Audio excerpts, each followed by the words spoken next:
ஒரு சிறிய கிராமத்தில் ஆனந்தர் என்ற சிறுவன் வாழ்ந்து வந்தான்.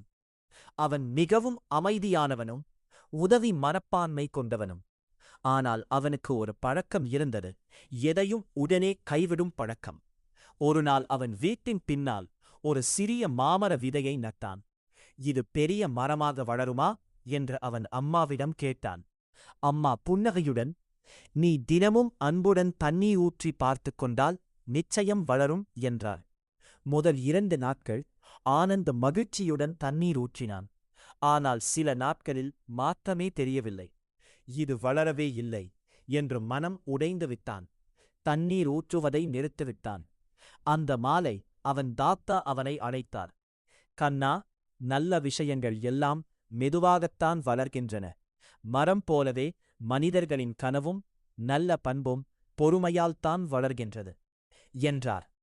அந்த வார்த்தைகள் ஆனந்தின் மனதை ஒளி ஏற்றின.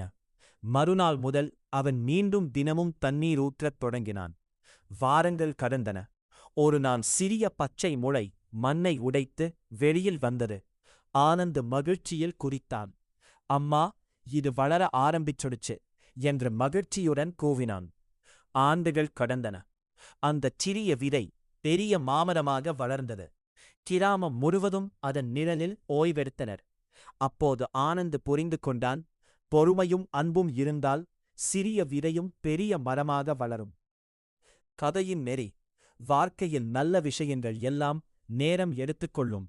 பொறுமையும் முயற்சியும் இருந்தால் வெற்றி நிச்சயம்.